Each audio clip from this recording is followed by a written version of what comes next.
राकेश पूर्विया स्वागत करता हूं मेरे YouTube चैनल आरपी एजुकेशन पर। तो हम पढ़ रहे थे मानव पाचन तंत्र क्लास 10th का टॉपिक है लेसन नंबर 2।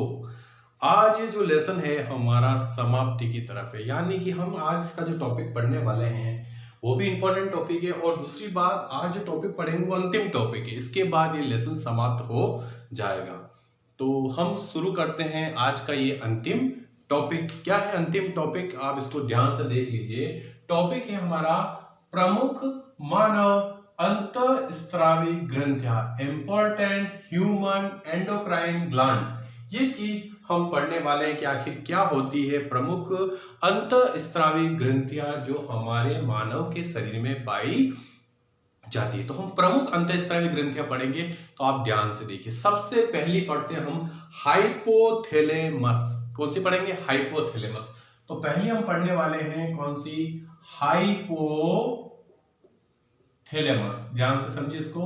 हाइपोथैलेमस क्या है? हाइपोथैलेमस ग्रंथि समझिए।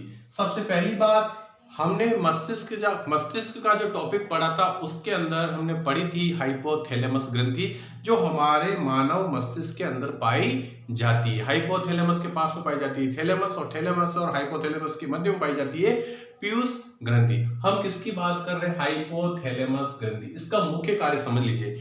इसका मुख्य कार्य यही है कि इससे जो हार्मोन निकलता है हाइपोथैलेमस ग्रंथि से, उसका काम यह होता है कि पीयूष ग्रंथि से जो हार्मोन निकलता है उसको स्त्राव को प्रेरित करना, उसके स्त्राव को प्रेरित करने का मतलब यह है कि उस पीयूष ग्रंथि से जो हार्मोन निकल रहा है उस हार्मोन को शरीर से बाहर निकालने के लिए हाइपोथैलेमस ग्रंथि अपना हार्मोन स्त्राव करती है ताकि वो उसको प्रेरित करे, निकलने के लिए आगे प्रेरित करे। तो हाइपोथैलेमस ग्रंथि का मुख्य कार्य ये होता है पीयूष ग्रंथि द्वारा स्रावित हार्मोन को प्रेरित करना। क्या करना? प्रेरित करने का मुख्य कार्य इसका होता है। सेकंड हम चलते हैं पीयूष ग्रंथि। सेकंड ग्रंथि कौन सी है हमारी? पीयूष ग्रंथि। समझिए इसके बारे में, पीयूष ग्रंथि क्या होती है।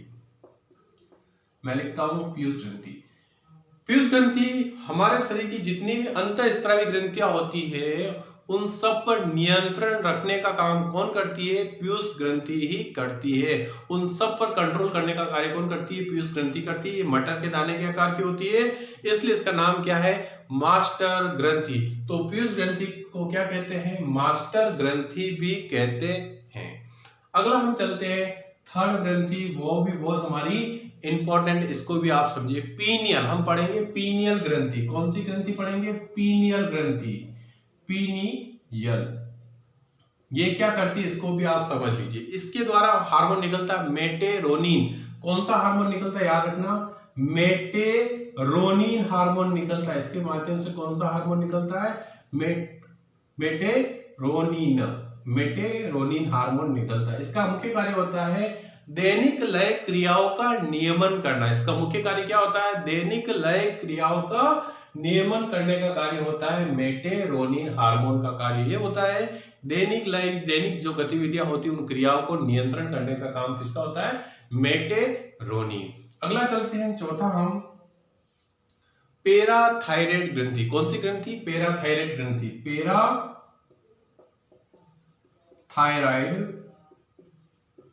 ग्रंथि। अगली ग्रंथि कौन सी हमारी? पैराथायराइड ग्रंथि। समझिए क्या है पैराथायराइड ग्रंथि। इसके द्वारा जो हार्मोन निकलता है उसका नाम याद रखिए पैराथार्मोन। कौन सा हार्मोन इसके द्वारा? पैराथार्मोन। इसके द्वारा जो हार्मोन निकलता है उसका नाम क्या है? पैराथार्मोन। कौन सा हार्मोन है? पैराथार्मोन हार्मोन किससे निकलता है? पैराथायराइड ग्रंथि से। इसका मुख्य कार्य क्या है? कैल्शियम और फास्फेट का नियंत्रण करना। इसका मुख्य कार्य क्या है? कैल्शियम व फास्फेट का नियंत्रण करना। तो पैराथायराइड ग्रंथि से जो हार्मोन निकलता है पैराथार्मोन, इसका मुख्य कार्य क्या है? कैल्शियम और फास्फेट का हमारे शरीर में नियंत्रण करने का इसका कार्य होता है। अगला चलते हैं हम अग्न्याशय ग्रंथि। कौन सी ग्रंथि? अग्न्याशय ग्रंथि। कौन सी ग्रंथि? याद रखिए अगली ग्रंथि हमारी कौन सी है? अग्न्याशय ग्रंथि। इससे दो हार्मोन निकलते हैं इंसुलिन और ग्लूकेगोन। याद रखें, इंसुलिन व ग्लूकेगोन ये दोनों हार्मोन किससे निकलते हैं? अग्नाशय ग्रंथि के अंदर एक द्वीप समूह होता है जिसका नाम है लैंगरहैंस द्वीप समूह। अग्नाशय ग्रंथि में पाया जाता है एक द्वीप समूह जिसका नाम है लैंगरहैंस द्वीप समूह। वहां से हार्मोन निकलते हैं, कौन कौन से? इंसुलिन और ग्लूकेगोन। ये हार्मोन क्या करते हैं? हमारे शरीर में मधुमेह रोग को होने से बचाने का काम करते हैं। मधुमेह का मतलब होता है डायबिटीज नामक रोग होने से बचाने का काम कौन करते हैं? इंसुलिन और ग्लूकेगोन हार्मोन मदद करते हैं हमारी। ये पांचवी ग्रंथि पढ़ते हैं हम अधिवृक्क ग्रंथि। कौन सी ग्रंथि? अधिवृक्क ग्रंथि। कौन सी ग्रंथि है अभी? अधिवृक्क ग्रंथि। याद रखिए पांचवी ग्रंथि का नाम क्या है हमारा? अधिवृक्क। नाम से पता चल रहा है ये जो हमारी किडनियां होती है, वृक्क होते हैं, उसके ऊपर पाई जाती है। कौन सी ग्रंथि? अधिवृक्क ग्रंथि उसके ऊपर पाई जाती है। और यहां से जो हार्मोन निकलते हैं उसका नाम याद रखिए एड्रीनेलिन। एड्रीनेलिन हार्मोन निकलता है यहां से। कौन सा हार्मोन निकलता है? एड्रीनेलिन हार्मोन यहां से निकलता है। और ये इसी हार्मोन का एक नाम और एपिनेफ्रिन, या इसको कहते हैं एपिनेफ्रिन। इसका एक और नाम याद रखें, एपिनेफ्रिन। एड्रीनेलिन का एक नाम और है एपिनेफ्रिन। और एक हार्मोन और निकलता है यहां से नॉर एड्रीनेलिन। नॉर एड्रीनेलिन ये एक हार्मोन यहां से और निकलता है। कौन सी ग्रंथि से? अधिवृक्क ग्रंथि से। एड्रिनल ग्लैंड कहते हैं इसको। अधिवृक्क ग्रंथि को क्या कहते हैं? Adrenal gland. यहां से कौन सा हार्मोन निकलता है? एड्रीनेलिन या एपिनेफ्रिन। और एक हार्मोन और है नॉर एड्रीनेलिन। ये हार्मोन यहीं से निकलता है। इन हार्मोन को आपातकालीन हार्मोन कहते हैं। जब हमारे इमरजेंसी कंडीशन होती है, अचानक हमारे सामने कुछ ऐसी घटनाएं घट जाती है, उस समय हमको क्रोध आता है या फिर कह सकते हैं कि डर गए, हम भयभीत हो गए, आपात स्थिति जब आ जाती है उस समय हार्मोन स्रावित होते हैं या सक्रिय हो जाते हैं। इसलिए इनका नाम क्या है? आपातकालीन हार्मोन कहा सॉरी इसे आपातकालीन हार्मोन कहा जाता है। अगला हम चलते हैं थाइमस ग्रंथि। कौन सी ग्रंथि? थाइमस ग्रंथि। कौन सी ग्रंथि पढ़ते हैं हम? थाइमस। 6 ग्रंथि हम आते हैं थाइमस ग्रंथि। थाइमस ग्रंथि याद रखिए। अगली ग्रंथि का नाम क्या है हमारा? थाइमस ग्रंथि, जिसमें से निकलता है थाइमोसिन हार्मोन। यहां से कौन सा हार्मोन निकलता है? Thymosin hormone. कौन सा हार्मोन निकलता है? याद रखिए थाइमोसिन हार्मोन निकलता है यहां से। कौन सा हार्मोन निकलता है यहां से? थाइमोसिन हार्मोन निकलता है। ध्यान रखें ये जो हार्मोन होता है बच्चों में ज्यादा सक्रिय होता है, और बच्चों के बाद जब बच्चे बड़े हो जाते हैं, वयस्क में हो जाते हैं, तो ये घट जाता है, यानी इसका अपघटन हो जाता है। तो बच्चों के अंदर ये हार्मोन ज्यादा सक्रिय होता है और वयस्क में हार्मोन धीरे धीरे इसका क्या हो जाता है? अपघटन हो जाता है या घट जाता है। तो थाइमस ग्रंथि घट जाती है वयस्कों के अंदर और बच्चों में पाई जाती है थाइमस ग्रंथि। धीरे धीरे वयस्कों में यह ग्रंथि धीरे धीरे डाउन हो जाती है, यानी इसका अपघटन हो जाता है, इसका थाइमस ग्रंथि का। 7th चलते हैं वर्षण ग्रंथि। कौन सी ग्रंथि पढ़ते हैं हम अगली? वर्षण ग्रंथि। ये वर्षण ग्रंथि जो होती है पुरुषों के अंदर पाई जाती है। मानव के अंदर 2 श्रेणियां है, पुरुष और स्त्री। तो पुरुषों के अंदर पाई जाती है कौन सी ग्रंथि? वर्षण ग्रंथि। किसमें पाई जाती है? पुरुष के अंदर पाई जाती है। इसका मुख्य कार्य क्या है? यहां से जो हार्मोन निकलता है उसका नाम याद रखें टेस्टोस्टेरोन। टेस्टोस्टेरोन हार्मोन यहां से स्रावित होता है। इसका मुख्य कार्य क्या है इस हार्मोन का? याद रखें टेस्टोस्टेरोन।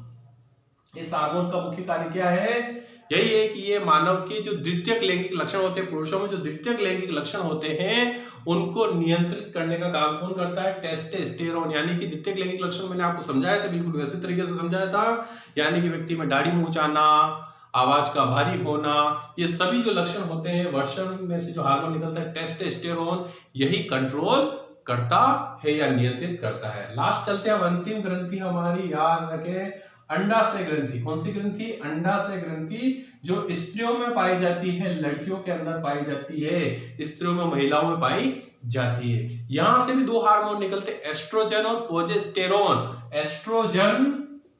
एस्ट्रोजन और दूसरा है प्रोजेस्टेरोन।